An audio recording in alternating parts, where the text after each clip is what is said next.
नमस्कार, मी राजेंद्र कुमार जाधव. दामाजी न्यूज मध्ये आपल्या सर्वांचे स्वागत. बातमीपत्राच्या सुरुवातीला पाहूया हेडलाईन्स. 5 वर्षात मोदी पत्रकारासमोर आलेच नाहीत. मन की बात करणारे मोदी मीडियापासून दूर, अनंत गाडगीळ यांचा आरोप. दलित समाजातील सामान्य नागरिकांना महामंडळाचा लाभ मिळवून देणार, नामदार राजाभाऊ सरवदे यांचे प्रतिपादन. विहिरीच्या कठड्याचा दगड डोक्यात पडल्याने मजुराचा मृत्यू. इंचगाव येथे विजेचा शॉक बसून एकाचा मृत्यू. पंढरीत वेश्या व्यवसायावर छापा, परप्रांतीय 2 महिलांची सुटका. आणि सांगोला शहराच्या पूर्व भागातील 1,04,00,000च्या रस्त्यांच्या कामाला तांत्रिक मंजुरी. नगरसेवक सतीश सावंत यांची माहिती. आता पाहूया सविस्तर बातमीपत्र. जनतेने भरभरून मते देऊन पंतप्रधानपदी बसविलेले नरेंद्र मोदी 5 वर्षात एकदाही पत्रकारासमोर आले नाहीत. या काळात एकही पत्रकार परिषद त्यांनी घेतली नाही. मन की बात करणारे मोदी पत्रकारापासून दूर का, असा सवाल काँग्रेस प्रवक्ते माजी आमदार अनंत गाडगीळ यांनी केला.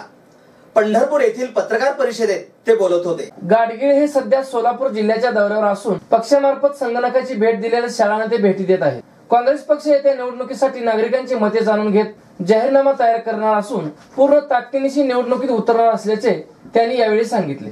अनेक वर्षांनी सत्तेवर आलेल्या पक्षाकडून जनतेच्या खूप अपेक्षा असतात. या अपेक्षा पूर्ण करण्यात भाजपास अपयश आले आहे. यामुळेच 5 राज्यात झालेल्या निवडणुकात या पक्षाचा दारुण पराभव झाला आहे. 2G 3G स्पेक्ट्रम घोटाळ्यात काँग्रेसच्या मंत्र्यांना गुंतवण्यासाठी कॅगच्या मुख्याधिकाऱ्यांना हाताशी धरण्यात आले. पुढे याच विनोदराव या मुख्याधिकाऱ्याचा भाजपाने कसा सन्मान केला हे सर्वांनाच ज्ञात आहे. असे सांगून देशाच्या स्वायत्त संस्था RBI, CBI आणि सुप्रीम कोर्ट या सर्वांच्या स्वायत्ततेवर गदा आणून सत्तेवर असणाऱ्या मोदी सरकारने बाहुले बनवण्याची घरमरीत टीका गाडगीळ यांनी केली. महात्मा फुले मागासवर्गीय विकास महामंडळातील प्रकरणे तळागाळातील लोकांना मिळवून देण्यासाठी पुरेपूर प्रयत्न करणार असून दलित समाजातील सामान्य नागरिकांना हा लाभ मिळवून देणार असल्याचे प्रतिपादन महात्मा फुले मागासवर्गीय विकास महामंडळाचे अध्यक्ष राजाभाऊ सरवदे यांनी केले आहे. ते आज पाटखळ तालुका मंगळवेढा येथे आयोजित केलेल्या कार्यकर्त्यांच्या मेळाव्यात बोलत होते. राजाभाऊ सरवदे म्हणाले की समाजातील काही लोक शोषित आहे, आर्थिकदृष्ट्या दुर्बल आहे, त्यांना सोबत घेऊन त्यांचा विकास करण्याचे काम केले आहे. सर्व जाती धर्मांच्या लोकांना सोबत घेऊन चळवळ उभी करून आम्ही तो वसा पुढे घेऊन जात आहे. शासनाने महात्मा फुले महामंडळासाठी 500 कोटीची तरतूद केली असून गरजू व्यक्तींना याचा लाभ होणार आहे. प्रत्येकाला वेगवेगळ्या प्रमाणात या योजनेचा निधी मिळवून देण्यासाठी प्रयत्न करणार असल्याचे मत त्यांनी यावेळी व्यक्त केले.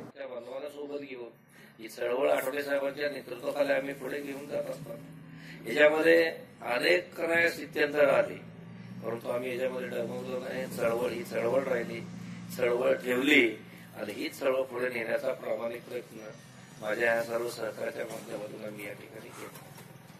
तेव्हा उद्याच्या 9 तारखेच्या मेळाव्यामध्ये जास्तीत जास्त कार्यकर्त्यांनी सहभागी होऊन आठवले साहेबांची भूमिका, आठवले साहेबांचं मार्गदर्शन या मेळाव्याच्या माध्यमातून या येणाऱ्या लोकसभा आणि विधानसभेच्या संदर्भात जी भूमिका आठवले साहेब मांडणार आहेत त्या भूमिकेचं आपण अनुकरण करून ही चळवळ हा पक्ष पुढे नेण्यासाठी आपण सर्वांनी प्रयत्न करू.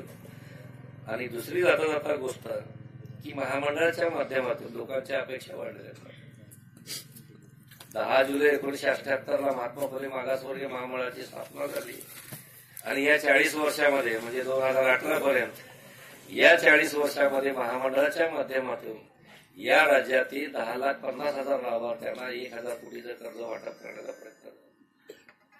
माझ्याकडे ज्यावेळेस सप्टेंबर 2018ला महामंडळाचा अध्यक्षपदाचा चार्ज घेतला आणि मी ज्यावेळेस सगळ्या माहिती घेत होतो, अभ्यास करत होतो मंडळाचा, की मग एवढं जर का लाभार्थ्यांना कर्ज वाटप केलं, एवढं जर लोन दिलं तर आज किती लाभार्थी, किती बांधव आर्थिकदृष्ट्या सक्षम आहेत, त्यांचे व्यवसाय चालू आहेत, त्यांचे उद्योगधंदे चालू आहेत, याची माहिती मी आपल्याकडून घेण्याचा प्रयत्न केला.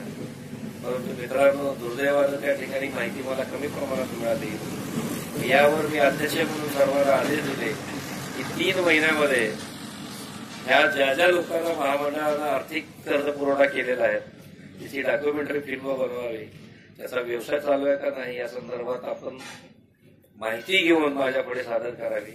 पुढच्या आठवड्यामध्ये 3 महिने होत आहेत, साधारणतः ती माहिती मला मिळेल.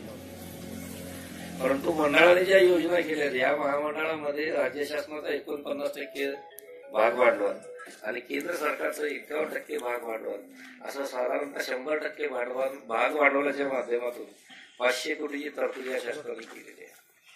आणि या 500 कोटीच्या माध्यमातून या राज्यातील अनुसूचित जातीचा बांधव असेल, नवबौद्ध बांधव असेल यांची आर्थिक परिस्थिती सुधारावी, त्यांचा आर्थिक स्तर उंचावावा यासाठी ज्या योजना सरकारने जाहीर केल्या होत्या. एक योजना सांगतो मी तुम्हाला, 25,000ची जी योजना होती आमच्याकडे ती 2004 साली चालू झालेली. बांधवाला 2004 साली चालू झालेली 25,000ची योजना 2018 पर्यंत एकही योजना ही बँकेच्या माध्यमातून त्या ठिकाणी झाली. ही बाब माझ्यासमोर आल्यानंतर मी सर्वप्रथम ती योजना बंद करण्याचा निर्णय घेतला आणि योजना नवीन जी 1 लाखाची थेट कर्ज योजना आहे ती थेट कर्ज योजना लाभार्थ्याने कर्जधारकांनी महामंडळाकडे कर्ज मागणी केल्यानंतर जे काही त्याच्या संदर्भात छाननी होईल, अतिरिक्त जिल्हाधिकाऱ्याची बैठक होईल आणि त्यानंतर जी निवड समिती आहे अतिरिक्त जिल्हाधिकाऱ्याच्या अध्यक्षतेखाली त्यांनी जे पात्र आणि अपात्र काढतील त्याच्यामध्ये आणि लॉटरी सिस्टीमच्या माध्यमातून आम्ही या बांधवांना भगिनींना कर्ज देण्याचा पहिला प्रयत्न या ठिकाणी केला. सुरुवातीला राज्यामध्ये 1,000चं टार्गेट ठेवलंय. भाग भांडवलातून 10 कोटी त्याच्यासाठी देण्याची आम्ही भूमिका घेतलेली आहे आणि प्रक्रिया 7 जानेवारीपासून आम्ही सुरुवात केली. 20 मार्चच्या आत 20 मार्चला डॉक्टर बाबासाहेब आंबेडकरांनी पाण्यासाठी सत्याग्रह केला 1927 साली. तो वर्धापन दिन जमेस धरून त्या दिवसापर्यंत हे सगळे कर्ज वाटप करण्याची भूमिका मंडळाने मी या ठिकाणी घेतली.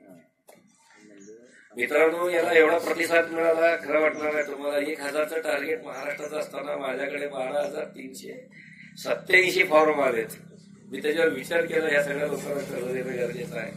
सुरुवातीला त्यामुळे मी 2 टप्पे त्याच्यामध्ये केले. पहिला टप्पा 1000 लोकांना मी वाटप करतोय आणि नंतर जे राहिलेले बांधव असतील, भगिनी असतील त्यांच्या संदर्भात बोर्ड ऑफ डायरेक्टरच्या मीटिंगमध्ये निर्णय घेऊन त्यांना सुद्धा यापासून वंचित न देता त्यांनाही कर्ज देण्याचा प्रयत्न या माध्यमातून आम्ही करणार आहोत. विहिरीत काम करीत असताना विहिरीच्या कठड्याचा दगड ढासळल्याने इस्माईल नबीसाद शेख वय 52 राहणार अकोले तालुका मंगळवेढा या मजुराचा डोक्यात पडून मृत्यू झाल्याची घटना शुक्रवार दिनांक 1 फेब्रुवारी रोजी सकाळी 10:30 वाजण्याच्या सुमारास अकोला येथे घडली. इस्माईल शेख हे अकोला येथील विकास दिगंबर शिंदे यांच्या शेतातील विहिरीचे काम सुरू असताना विहिरीच्या कठड्याचा दगड कोसळून डोक्यात पडून जखमी होऊन उपचारापूर्वीच मृत्यू झाला होता. याची खबर क्रेन ऑपरेटर सिद्धेश्वर विठ्ठल वरकुटे यांनी दिली असून या घटनेचा अधिक तपास police head constable Sunil Godge हे करीत आहेत. आता घेऊयात एक छोटीशी विश्रांती.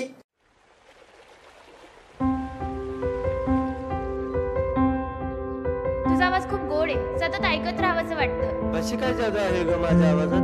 तुझा आवाज ऐकल्यानंतर माझा दिवस छान जातो. आणि माहिती, कासव ज्याप्रमाणे आपल्या पिलांना बघून पोट भरतं ना, त्याप्रमाणे तुझा आवाज ऐकल्यावर माझंही मन भरतं. हरपून गेले मनही माझे, कळता न कळता तुझ्यात कसे. ओढही गोड लागे जीवाला, ध्यास हा भास छळतो मना. तूच माझी वसंत तिलका, तूच माझी मंदारमाला. तुम्हाला जर पाहिलं नाही ना तर पाण्यातून बाहेर काढलेल्या माशासारखी अवस्था होते हो माझी. माऊली माऊली माऊली, I love you so so so so so much. I love you, I love you, I love you. आपल्यासाठी एक गुड न्यूज आहे. लग्न करशील माझ्याशी? हो, मी तर एका पायावर तयार आहे. मग शुभमंगल मिलन कधी? 31 डिसेंबरला. त्या दिवशी ना माझा बर्थडे आहे आणि काकांनी पप्पांना वचन दिलेलं की माझा बर्थडे आणि लग्न एकाच दिवशी करणार.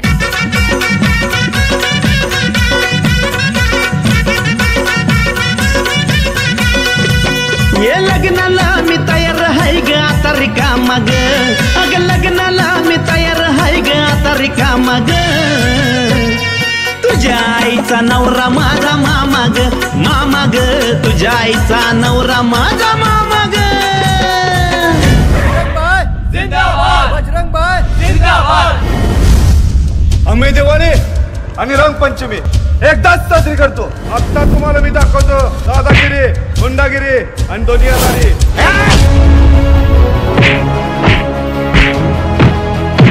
पुष्पांजली is my heart. Understand? Sir पुष्पाला काय झालंय? काही घाबरण्याचं कारण? मी कधीच स्वतःच्या पायावर उभी नाही राहू शकणार का हो?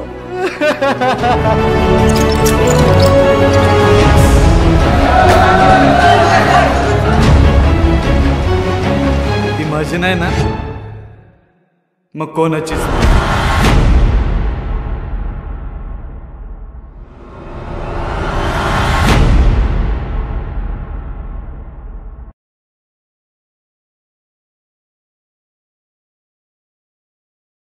बातमीपत्रामध्ये पुन्हा आपले स्वागत. मोहोळ तालुक्यातील इंचगाव येथे अंघोळ करत असताना विजेचा शॉक बसून लहू वराडे यांचा मृत्यू झाला आहे. लहू रामचंद्र वराडे वय 42 हे घरी सकाळी 8च्या दरम्यान आंघोळ करत असताना विजेच्या वायरवर टॉवेल ठेवलेला होता. आंघोळीनंतर टॉवेल घेत असताना लहू रामचंद्र वराडे यांना शॉक बसला. त्यानंतर सोलापूर येथील सिव्हिल हॉस्पिटलमध्ये त्यांना नेण्यात आले. त्यापूर्वी त्यांचा मृत्यू झाला. पंढरपूर शहरातील संत पेठ येथे पंढरपूर पोलीस आणि निर्भया पथकाने अचानक धाड टाकून येथे चालणाऱ्या वेश्या व्यवसायातील परप्रांतीय 2 महिलांची सुटका करून हा व्यवसाय चालविणाऱ्या 2 आरोपींना जागीच अटक केल्याची घटना घडली आहे. सुभाष सोपान वाघमारे आणि रोहित सुधाकर पवार अशी अटक करण्यात आलेल्या आरोपींची नावे आहेत. निर्भया पथकाच्या हाती आलेल्या गोपनीय माहितीवरून पंढरपूर शहर पोलीस ठाण्याचे कर्मचारी आणि निर्भया पथकातील पोलिसांनी 32 खोल्या बळवे तर संतपेठ येथील सुभाष सोपान वाघमारे यांच्या राहत्या घरी अचानक छापा टाकला. यावेळी येथे 2 परप्रांतीय महिलांना ताब्यात घेऊन हे कृत्य करावयास भाग पाडणारे सुभाष वाघमारे आणि त्याचा साथीदार रोहित सुधाकर पवार यांना पथकाने ताब्यात घेऊन अटक केली. तसेच वेश्या व्यवसाय चालणाऱ्या या वस्तीतील ठिकाणा सील केली. ही घटना शुक्रवार दिनांक 1 फेब्रुवारी रोजी घडली असून यातील आरोपींना न्यायालयासमोर उभे करण्यात आले असता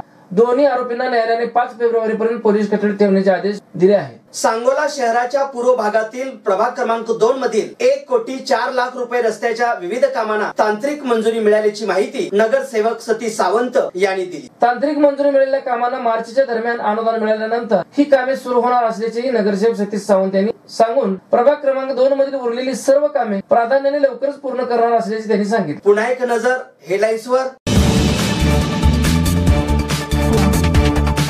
5 वर्षात मोदी पत्रकारासमोर आलेच नाहीत.